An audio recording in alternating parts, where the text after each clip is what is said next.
안녕하세요. 저는 서울에 거주하고 있는 33 여자예요. 이렇게 인사를 드리게 되어 얼떨떨합니다. 그간 정말 많은 결혼 선배들의 조언을 구하고자 사연을 늘 청취해 왔었거든요. 이 채널에 내 사연이 올라올지도 모른다고 생각하니 놀랄 노자입니다. 아니, 어떻게 보면 이런 생활을 오래전부터 미리 해왔을지도 모르겠네요. 저는 올해로 결혼 3년 차입니다. 그리고 작년 초에 출산한 딸아이를 키우고 있죠. 남편이랑은 맞벌이로 지내고 있고 각자 조그만 중소기업을 다니는 처지인지라 월급 사정이 그리 좋지만은 못합니다. 그래도 혼자서 벌어오는 것보다는 둘이서 벌어오는 것에 의미를 두고선 최대한 오래도록 다녀볼 생각으로 조용히 일만 하며 살고 있네요. 남편이랑은 성격 차이가 그냥 보통 정도였어요. 원수 같다고 느껴질 때가 많은데 그렇다고 이걸 트집 잡아서 이혼까지 하자니 애매하다 싶을 만한 정도였죠. 그러다 보니 평상시에 남편을 향한 화가 늘 잠재되어 있었음에도 불구하고 그걸 끄집어내서 싸우지 않는 이상 일상은 늘 똑같았습니다. 제가 주로 참는 편에 속했고 제가 참아내면 어느 정도 하루가 정상적으로 굴러갔으니까요. 서두르는 걸 좋아하는 남편은 함께 아이를 데리고 외출을 할 때에도 혼자서만 옷을 입고 혼자서만 신발까지 신고서는 어느샌가 혼자 현관까지 나가선 재촉을 하곤 했어요. 빨리 좀 나오라고 말이죠. 아이랑 같이 나가는 외출이니까 밖에서 아이에게 필요할까 싶어 챙긴 물건들이 많았는데 남편은 그것들조차 빨리 챙겨 나오질 않는다며 화를 내더라고요. 도와주지도 않을 거면서 말입니다. 그런 일 때문에 몇 번 상처도 받고 기분 좋게 외출을 하려다가 현관 앞에서부터 기분이 잡쳐져 하루 종일 우울했던 날도 여럿 있었어요. 그렇게 외출을 하면 당연히 남편은 시작부터 화를 내게 만들었다며 제 탓을 시전하기 시작했답니다. 혼자 화해를 해보려 하다가 또 혼자 화를 냈다가 아주 지 마음대로 성질을 부렸다 참는 재주가 기가 막힌 놈이었죠. 옆에서 저는 그런 남편의 장단을 맞춰주다가 슬슬 지쳐가기 시작했고 말입니다.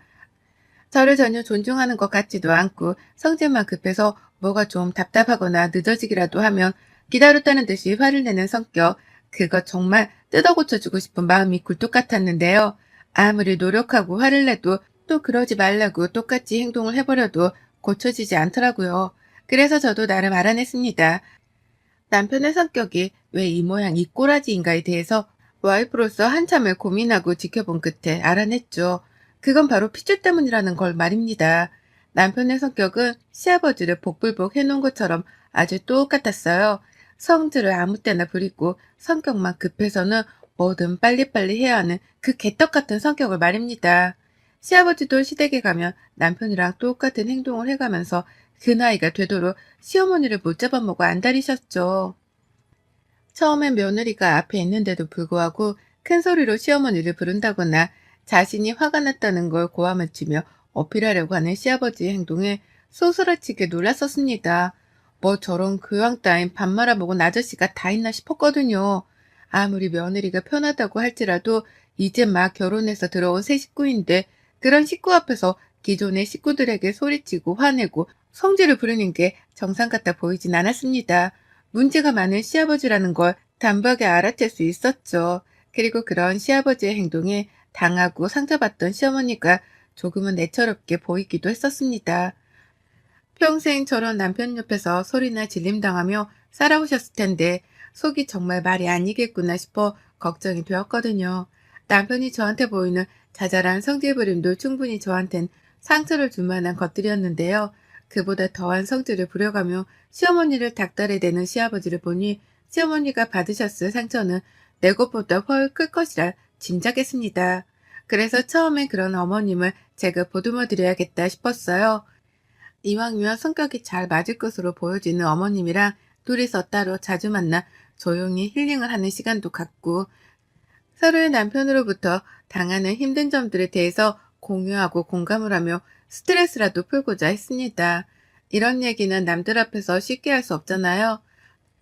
내 남편, 내 시아버지 흉을 아무리 친한 친구라 할지라도 쉽게 뱉어내기란 어려운 것이었는데 시어머니라면 충분히 말을 할 수 있겠다 싶었던 거죠. 누구보다 승질을 부리는 배우자로부터 받는 스트레스를 잘 아실 테니 말이죠. 하지만 저의 이런 단순한 일차원적인 생각은 단박에 물거품이 되었답니다. 제가 보기에는 시아버지랑 남편만큼이나 시어머니가 성질도 막상 막하였거든요. 시아버지 성격이 드센 걸 남편이 물려받은 줄 알았는데 자세히 보니 역한 걸로는 시어머니 성격도 많이 들어가 있었답니다. 아주 집안 자체의 성격이 대한민국에서 최악으로는 으뜸이었죠. 시아버지가 주로 성질을 부리며 시어머니를 부려먹는 걸 봐왔어서 어머니께도 성질이라는 게 있을 거라고는 감히 생각도 못했습니다. 늘 시아버지가 시키는 대로 행동을 하셨고 아버님이 빨리빨리 하라며 뭔가를 재촉할 때에도 한숨만 쉬시며 빨리 하려고 노력을 하시길래 화를 잘 내지도 못하는 분이시구나 싶었던 거죠. 하지만 이게 웬걸 어머님은 더하면 더했지 절대로 토랄 분이 아니었답니다. 시아버지 앞에서 맞장구만 치지 않으셨을 뿐 뒤에서는 호박씨를 연락에 까시면서 더한 성질 부림을 하는 분이셨던 거죠. 한마디로 얼굴에 양면을 지닌 동정과도 같은 분이 바로 저희 시어머니셨어요. 아버님께 스트레스를 많이 받고 있는 것 같아 보여서 한 번은 퇴근길에 어머님만 따로 불러 밖에서 외식을 하려고 했던 적이 있었습니다. 한창 코로나로 힘들 시기에 답답하실 것 같아서 최대한 사람이 없을 만한 동네 식당으로 데려다가 같이 한정식 한 끼라도 하려고 했어요. 그런데 어머님은 나오면서부터 귀찮은데 불러냈다며 궁시렁궁시렁거리시고 식당 안으로 들어가서는 웬 후줄근한 식당에 데려와서는 돈 아끼려 한다면서 제 지갑 사정형을 갑자기 보시더라고요. 기껏 생각해서 여기까지 데려온 사람한테 돈 아끼려고 저렴한 식당을 찾아 데려왔다는 소리를 하며 제 월급을 까내리신 겁니다. 좋은 의도를 가지고 불러낸 며느리 앞에서 중소기업 다니느라 월급이 적을 거라는 흉을 봤단 말이에요. 정말 믿을 수 없었죠. 이게 이렇게 화를 낼 일인가 싶어 머리를 얻어맞은 듯이 멍했었답니다. 하지만 시어머니는 뭐가 잘못된 건지를 모르겠다는 듯이 입 밖으로 말을 필터링 없이 계속 뱉어내셨어요. 이왕이면 좋은 곳으로 데려가야지 왜 이런 후줄근한 곳에 와서 한 끼를 때울 생각을 하냐면서 그렇게 살면 안 된다. 너 그러다간 나한테서 평생 예쁨 못 받아. 라고 하시는데 소름이 쫙 돋더라고요. 순진하디 순진한 얼굴을 하고서는 이런 말도 하실 줄 아시는 분이구나 싶어 말입니다. 부부는 부창부수라고 하더니만 시어머니도 시아버지랑 다를 바가 없는 분이신지라 여태 함께 살고 계시는구나 라는 걸 새삼 깨우쳤죠. 그때부터 어머님은 제 눈에도 슬슬 달라 보이기 시작하셨어요. 시아버지가 화를 내는 거 듣고 계시긴 하지만 뒤돌아서면 꼭 입을 중얼거리면서 무음으로 쌍욕도 자주 뱉어내셨고요. 빨리 나가자고 재촉을 하는 시아버지를 밖에 세워두고서는 일부러 옷 정리를 한다거나 화장대 정리를 하면서 시아버지를 더 열불나게 만들려는 꼼수도 부리는 걸 포착했었답니다. 시어머니 나름대로 시아버지께 맞대응을 하면서 소소한 복수를 감행하고 계셨던 것이었죠. 자기가 할 수 있는 일을 하면서 말입니다. 그러면서 어머님은 며느리인 저랑도 서서히 가까워졌다고 생각을 하시는지 그런 성격을 저희까지 서스럼 없이 보이기 시작하셨죠. 특히 제가 아이를 낳고 나서부터는 시아버지랑 두 분이서 저희 아이를 보러 집에 오시며 그 성격을 더욱 쉽사리 표출하셨답니다. 저요? 집에서 저희 아이 앞에서만큼은 부부싸움도 안 하려고 노력하는 사람이에요.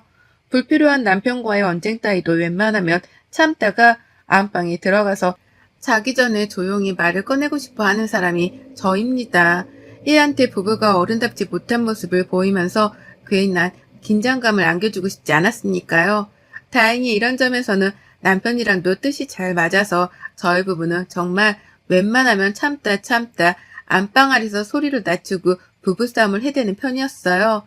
그런데 시어머니는 아니셨죠. 시아버지도 아니셨고요. 저희 부부의 교육관이 어떻든 말든 신경도 쓰지 않은 채 집에 왔다가 두 분이서 서로 마음에 안 드는 게 있으며 싸워대셨어요.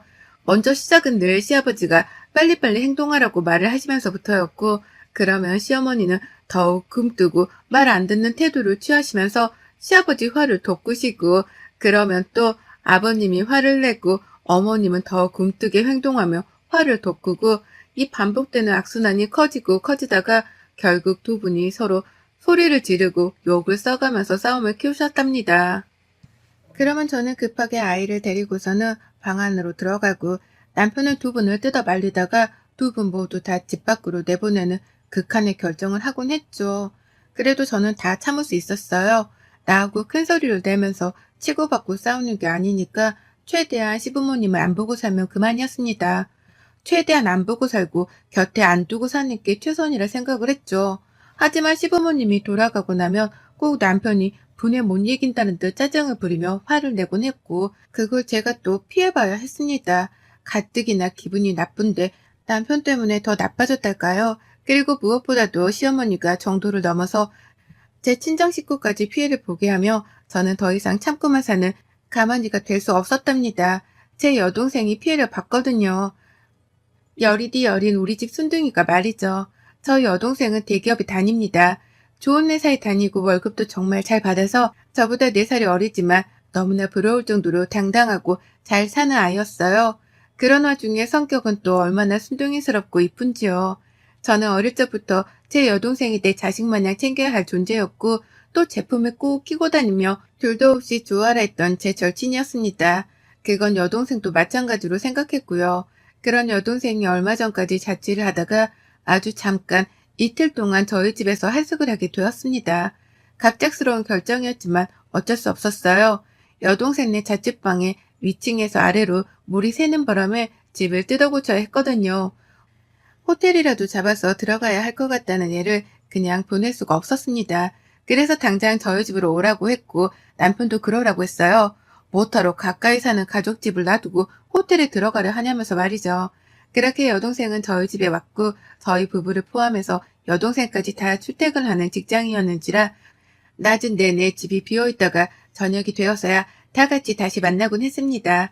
아이는 어린이집에 보내놓았고요. 그런데 시어머니가 이 사실을 들으셨나 봐요. 그냥 남편이랑 통화를 하다가 처제가 집에 와 있다는 말을 전해 들으셨던 거죠. 그리고 시어머니는 이 문제를 가지고선 지나칠 정도로 껄끄러워 하셨습니다.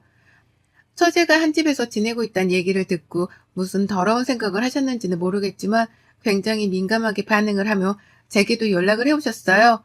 여동생이 집에 와 있는 게 사실이냐고 따져 물으시며 말이죠.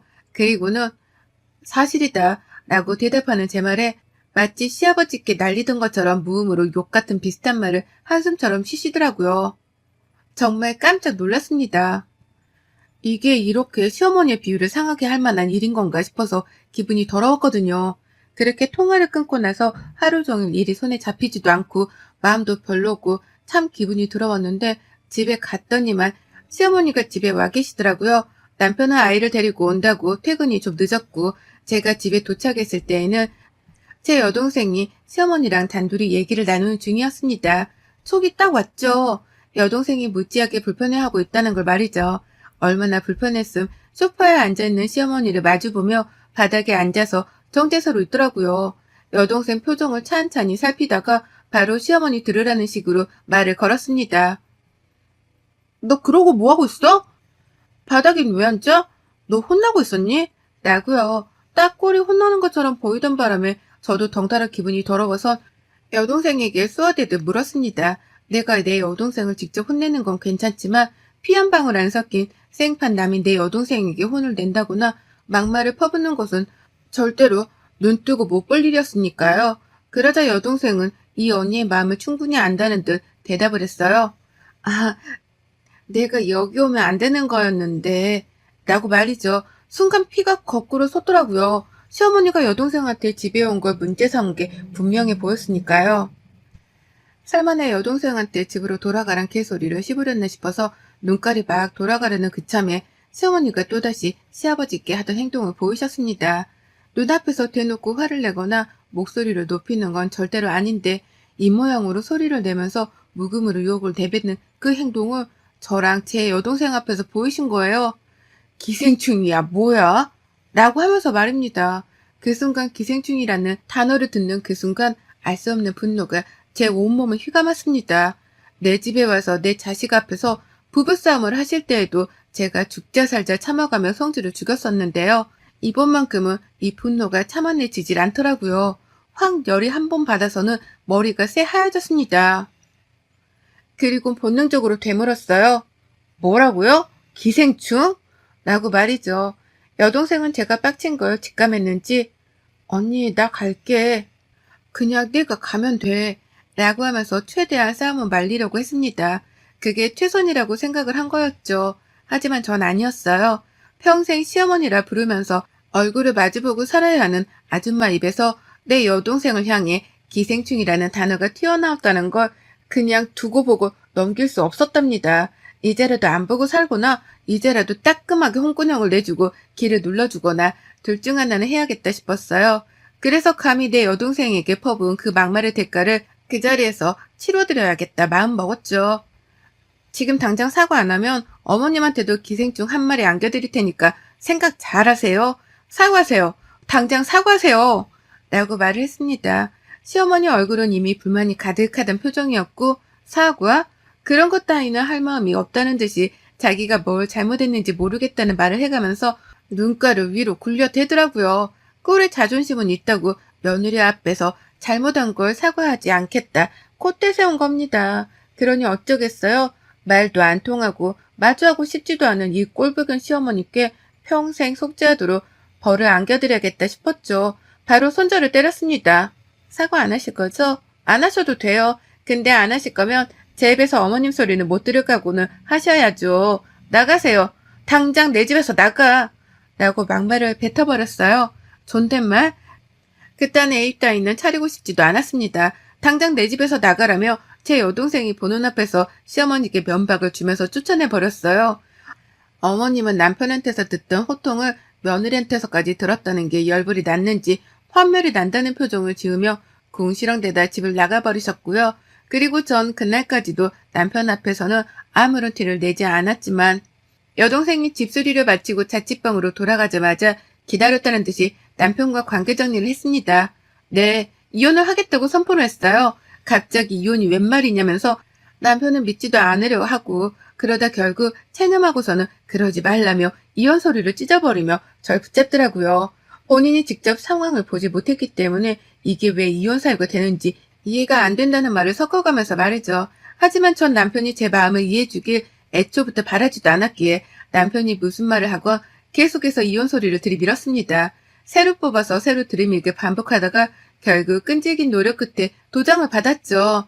그 와중에도 시어머니는 계속해서 남편에게 이간질을 하듯 전화를 하셔서는 며느리가 자신한테 소리를 질렀다는 말을 해가면서 본인이 받은 상처만 열심히 전하셨거든요. 하지만 남편은 그 당시 저랑 이혼을 한 해 만에 하는 문제로 골머리를 앓고 있던지라 시어머니가 무슨 투정을 부리던 간에 관심을 들이지 못했답니다. 결국 시어머니는 그 누구에게도 위로를 받지 못하셨고 저는 그런 시어머니께 쐐기를 박듯 남편과 이혼을 해버렸어요.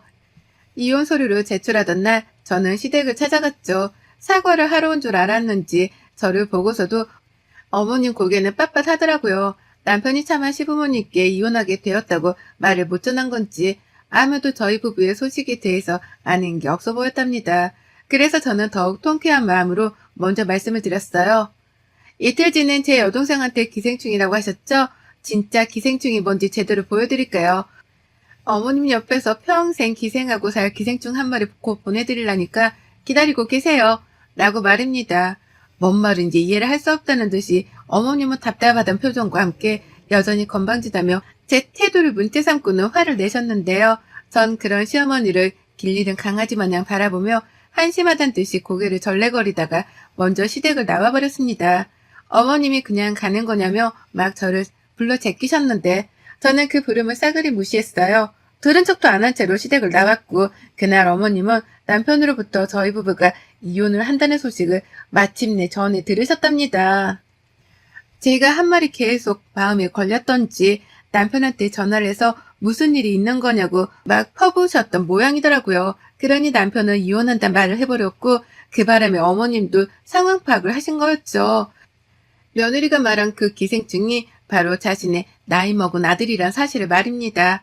다 큰 아들이 이제 와서 이혼을 하고 재산분할을 한다며 집에서 쫓겨나 자기 집으로 도로 들어올 것이라 생각을 하셨던지 급하게 전화를 해오시더라고요. 제가 말한 그 기생충이 자기 아들을 말하는 거냐는 질문까지 문자로 보내가면서 말이죠. 그래서 제가 어쩌겠어요? 네, 그 기생충이에요. 라고 대답을 했더니만 펄쩍 뛰면서 또 난리 한바탕 하셨습니다. 자기 때문에 이혼을 하는 거냐면서 이제 와서 왜 그러냐고 모르는 척 대충 사과하고 넘기려 하는 거예요.